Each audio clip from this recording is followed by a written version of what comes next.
জয় হিন্দ, বন্দে মাতারাম, ভারত মাতা কি জয়। নমস্কার, আমি সোমনাথ মাঝি, একজন কলকাতা হাইকোর্টের আইনজীবী হিসাবে আমার প্রিয় ভাই ও বোনেদের উদ্দেশ্যে আরও একটি নতুন সচেতনমূলক ভিডিও নিয়ে চলে এলাম। তো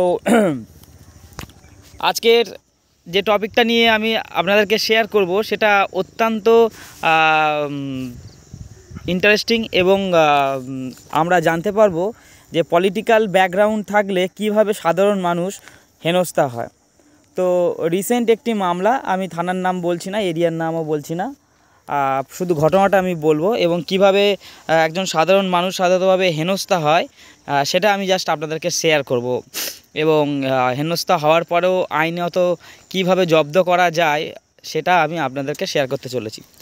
প্রথমত আমি হচ্ছে সাধারণতভাবে একটা ক্লায়েন্ট, আমার ক্লায়েন্ট হচ্ছে সাধারণত একজন মহিলা, যিনি সাধারণতভাবে 2019 সালে বিবাহ করে, প্রেম করে বিয়ে করে এবং বিয়ের পর যথারীতি 2-3 মাসের মধ্যে থেকেই সাধারণতভাবে, আমি মেয়ের পক্ষে উকিল, 2-3 মাসের মধ্যে দিয়ে সাধারণতভাবে শ্বশুর সাধারণতভাবে আমার ক্লায়েন্টকে খুব মারে এবং মারধর করে, টর্চার করে।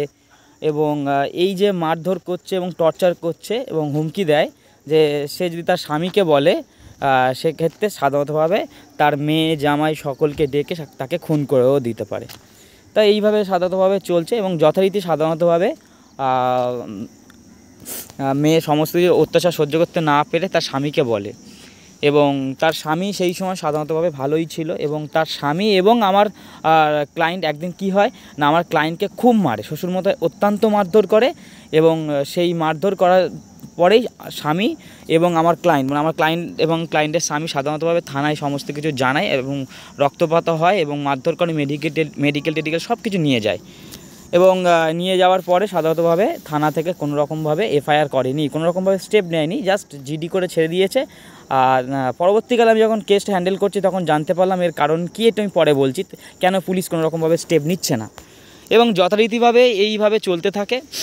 একদিন কি হয়, আমার ক্লায়েন্টকে সাধারণতভাবে তার ছোট ননদ যে রয়েছে সেই ছোট ননদ এবং বড় ননদ এবং আমার ক্লায়েন্টের যে বিভিন্ন নন্দাই রয়েছে, দুটো নন্দাই, তারা প্রত্যেককে মিলে এবং সাধারণতভাবে আশেপাশে সাধারণতভাবে মানে রিলেটিভ আছে, তারা মিলে একদিন আমার ক্লায়েন্টকে সাধারণতভাবে ওড়না দিয়ে গলা চিপে মারতে যায় এবং যথারীতি সেটা সাধারণতভাবে মেডিকেলে যাওয়া হয় এবং মেডিকেলে সমস্ত কিছু ডাক্তার লিখেও দেয়। তার এই সমস্ত পেপারস নিয়ে সাধারণতভাবে থানায় যাওয়া হয়।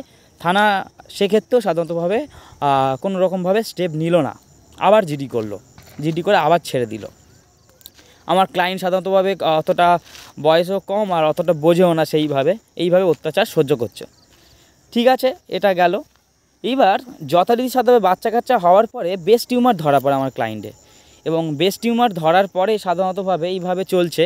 এইবার কি হয় না, আমার ক্লায়েন্টকে বাড়ির সবাই, মানে আমার ক্লায়েন্টের স্বামীও পর্যন্ত সবাই মারধর করতে শুরু করে। কি মারধর করতে শুরু করে না, আমার ক্লায়েন্টের যে বাবার কাছ থেকে যাতে টাকা পয়সা নিয়ে আসে এবং সেই টাকা দিয়ে যাতে জামাইকে সে বাড়ি করে দেয়, অর্থাৎ আমার ক্লায়েন্টকে থাকার জন্য বাড়ি করে দেয়, পাকা বাড়ি করে দেয়।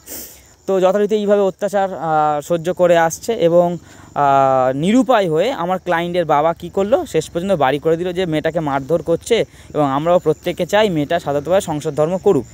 এবং সেখানে গিয়ে সাধারণতভাবে আমার ক্লায়েন্টের বাবা গিয়ে সাধারণতভাবে বাড়ি সব কিছু করে দেয়, জামাইকে করে দেয় এবং সেই বাড়িতে সাধারণতভাবে নির্লজ্জের মতো সাধারণতভাবে জামাই থাকতে শুরু করে এবং জামাইয়ের বাড়ির লোকও সেই বাড়িতে থাকতে শুরু করে এবং তারা এই বিষয়ে খুব মজা পেয়ে যায় যে মারধর করলে মারলে আমি সাধারণত সব কিছু পেয়ে যাচ্ছি এবং আরও তীব্র অত্যাচার শুরু করে। কি নিয়ে না, সংসার চালানোর টাকা সাধারণতভাবে আমার ক্লায়েন্টকে সাধারণতভাবে আনতে হবে তার বাপের বাড়ি থেকে এবং এইটা খুবই সমস্যা হয়ে যায় কারণ আমার ক্লায়েন্টের যে বাবা রয়েছে সেই ক্লায়েন্টের বাবা অত্যন্ত গরিব মানুষ, খেটে খাওয়া মানুষ। তো সংসার চালানোর টাকা কী করে দেবে, নিজের সংসার ঠিকঠাকভাবে চলছে না, মেয়ের সংসার কিভাবে সে টাকা পাঠাবে। যাই হোক, প্রচুর মারধর অত্যাচার করার ফলে শেষ পর্যন্ত টাকা পাঠালো এবং ব্যাংকের মাধ্যমে টাকা পাঠায়, মানে ক্লায়েন্ট, সেই সমস্ত এভিডেন্স আমাদের কাছে রয়েছে।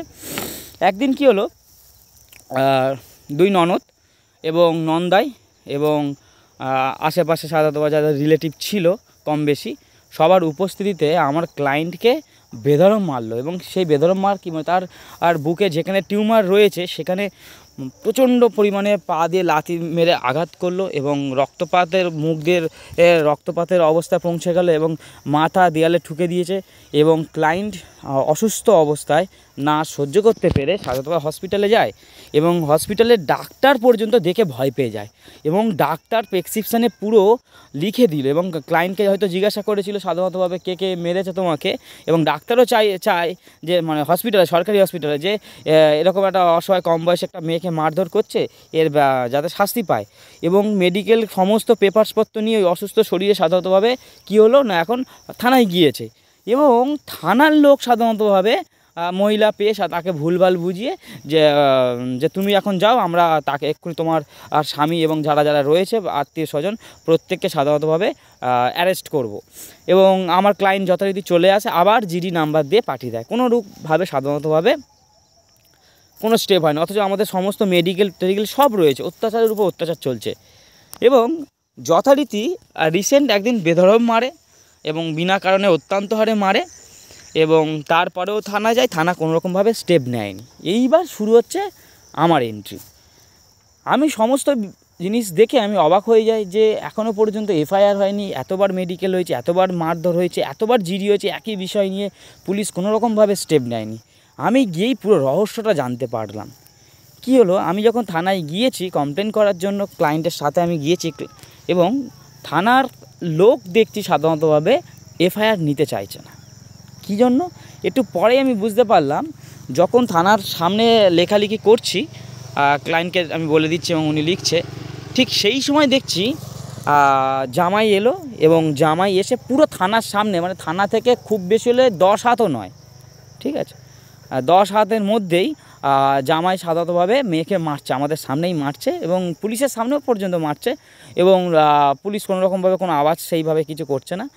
যাই হোক, এবং মেয়ে মানে আমার ক্লায়েন্টের একটা ছোটো মেয়ে আছে, তার মেয়েকে কেড়ে নিয়ে চলে যাওয়ার একটা পরিকল্পনা। যাই হোক, শেষ পর্যন্ত সাধারণতভাবে একটা ঝামেলার থামানো হলো এবং জামাই সাধারণত পুলিশকে গিয়ে আমি বলার পরে সাধারণত পুলিশ ধমক মোটামুটি কম বেশি দিল, একটা চলে গেল। তারপরে খেলা শুরু হলো অন্য খেলা, যেটা সাধারণতভাবে আমার লাইফে আমি কখনো এইরকম খেলা দেখিনি। সেটা হচ্ছে বাইকে করে শ লোক, পার্টির লোক আসছে এবং পার্টির বিভিন্ন বড় বড় নেতা আসছে এবং বড় বড় নেতা থানার সামনেই মানে বড়বাবুকে ডাকছে এবং যাই না, ওখান থেকে থানার মধ্যে কথা বলে এবং বেশ আমাদেরকে আমি তো খুব বেশি গুরুত্ব দিইনি, আমি লেখার দিকে কনসেন্ট্রেশন করছিলাম। তো আমার যে ক্লায়েন্ট ছিল, ক্লায়েন্টের মা গেছিলো এবং মাকে হুমকি দিচ্ছে যে আমরা থাকতে কোর্ট কিসে লাগে, আমরা থাকতে পুলিশের কাছে কেন এসছো, আমরাই সব সমাধান করে দেবো, এক্সেট্রা আরও অনেক হুমকি, যাতে না কেস টেস করি। তো বিভিন্ন রকম পলিটিক্যাল চাপ আসে এবং প্রচুর লোকজন আসে আমাদেরকে সাধারণতভাবে বিভিন্ন রকমভাবে এক প্রকার থ্রেট দেয়। তো আমি ওখানে যেহেতু আমি উপস্থিত ছিলাম, মোটামুটিভাবে ভয় কী জিনিস আমার রক্তের মধ্যে নেই, যেহেতু আমাদের কোনো অন্যায় নেই, সেক্ষেত্রে ভয় কী জিনিস এবং ওদের ভয়ে আমরা কেস করব না এরকম কোনো রকমভাবে ভাবই আমার মধ্যে আসেনি। তো যেহেতু আমাদের সমস্ত কিছু এভিডেন্স ছিল আমাদের উপরে এবং অত্যাচার হয়েছে এবং পুলিশ, তারপরে আমি বুঝতে পারলাম যে পুলিশ কেন কেস নিচ্ছে না। এবং যথারীতি সাধারণতভাবে কী হয় না, পার্টির লোক প্রচুর একটা প্রেশার ক্রিয়েট করে আমাদের উপর করে। তো আমি যখন সমস্ত কিছু জমা দেওয়া হলো, তারপরেও পর্যন্ত পুলিশ সাধারণতভাবে কোনো রকমভাবে এফআইআর নেয়নি, ঠিক আছে। পুলিশ এখন কি করে না, ফোন করে, আমার ক্লায়েন্টকে ফোন করে এবং ক্লায়েন্টকে ফোন করে পুলিশ এখন উল্টো বোঝাচ্ছে যে কেন এফআইআর করছো, এতজনের নামে কেন এফআইআর করছো, এফআইআর করে কি হবে, এরকম উল্টো সুরে গান গায়। মানে পুলিশ পার্টির বিভিন্ন রকমভাবে আছে, মানে যাদের নামে কেস করা হচ্ছে তারা পার্টি টাটি করে।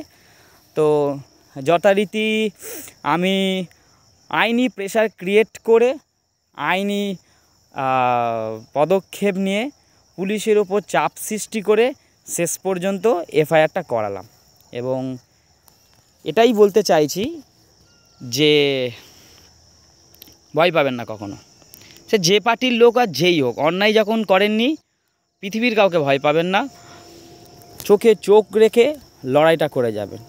তো যাই হোক, ওখানে যদি ভয় পাওয়া হতো তাহলে সেক্ষেত্রে সাধারণতভাবে এই কেসটা হয়তো করা হতো না। এবং সবথেকে অবাক লাগলো যে থানার পুলিশ পর্যন্ত বলতে চাইছে যাতে সাধারণতভাবে নিজেদের মধ্যে মিটিয়ে নেওয়া হোক। আরও অনেক কিছু ঘটেছে, সব কিছু ফোনে বলা যায় না। তাও ওদেরকে আমি বুঝিয়ে দিয়েছি যে পার্টি পার্টির জায়গায়, অবশ্যই পার্টিকে সম্মান করা উচিত, কিন্তু পার্টি পার্টির জায়গায়, আর থানা আদালত এটা আলাদা জায়গা। আরেকটা কথা বলে রাখি, যাদের নামে কেস করেছে তাদের প্রচুর দিমাগ, প্রচুর গরম। তারা সাধারণতভাবে বলেছিল যে 2 টাকার উকিল আর 2 টাকার পুলিশ কি করতে পারে আমি দেখিয়ে দেবো। তো আমি বুঝিয়ে দিয়েছি যে 2 টাকার উকিল কি করতে পারে সেটা আমি বুঝিয়ে দিয়েছি। এবং যথারীতি খুব দুঃখের সাথে বলতে হচ্ছে যে থানায় গিয়েছিলাম, সেই থানার পরিবেশ দেখে আমার খুবই খারাপ লেগেছে। কারণ থানার সামনে যেভাবে পার্টির লোক আসছে এবং থানার সামনে যেভাবে মানে যাদের নামে কেস করা হয়েছে তারা যেভাবে ঝামেলা করছে, পুলিশ কোনো রকমভাবে পদক্ষেপ নিচ্ছে না, এটা খুবই খারাপ লাগছে। এরকম আশা করা যায় না যে থানার সামনে এ হলে। এবং আমি ব্যক্তিগতভাবে বলছি যে আমি যে এরিয়ায় থাকি সেই এরিয়ায় সাধারণতভাবে থানা যথেষ্ট পরিমাণে ভালো। এবং একটা ঝামেলা ঝগড়া কি মানে যে কোনো কেউ যাক, তাকে সাধারণতভাবে তার জায়গাটুকু বুঝিয়ে দেয় যে থানা, এটা থানা, তোমার দাদাগিরি, তোমার নেতাগিরি, তোমার যে কেউ হতে পারে, সেটা মোটামুটি থানার সামনে ওই ব্যাপারটা আমাদের এরিয়ায় হয় না। তো এদিক দিয়ে আমরা অনেকটা সেফটি থাকি। কিন্তু একটু অন্যদিকে গেছিলাম, সেখানে গিয়ে দেখলাম থানার অবস্থা খুবই খারাপ। এটা আশা করা যায় না যে থানার সামনে এইরকম হবে। এবং আমি যথারীতি একজন হাইকোর্টের অ্যাডভোকেট হিসেবে আমি সেখানে গিয়ে দেখছি যে মানুষ যে বিচারের জন্য যাবে, মানুষ যে তার সমস্যার জন্য জানাতে যাবে, সেখানে থানার সামনে যেরকম হচ্ছে, থানায় সেইভাবে কোনো কিছু স্টেপ হচ্ছে না। যাই হোক, শেষ পর্যন্ত বিভিন্ন রকম আইনি যে পদক্ষেপ, সেই আইনি পদক্ষেপের মাধ্যমে আমি ব্যাপারটাকে কেস করেছি। আর যদি না হতো আমি অন্যরকমভাবে ব্যবস্থা করতাম। তো আমি কেস এটা বুঝিয়ে দিয়েছি, সেই কারণে হয়তো কেসটা নিয়েছে, তা নাহলে অন্যরকম ব্যবস্থা তাও দেখা যায়। এখন অনেক দূর পর্যন্ত খেলা রয়েছে। সুস্থ থাকবেন, ভালো থাকবেন, ভয় কাউকে পাবেন না। অন্যায় না করলে কাউকে ভয় পায়, পৃথিবীর কাউকে দেখে ভয় পাবেন না, লড়াই চালিয়ে যাবেন।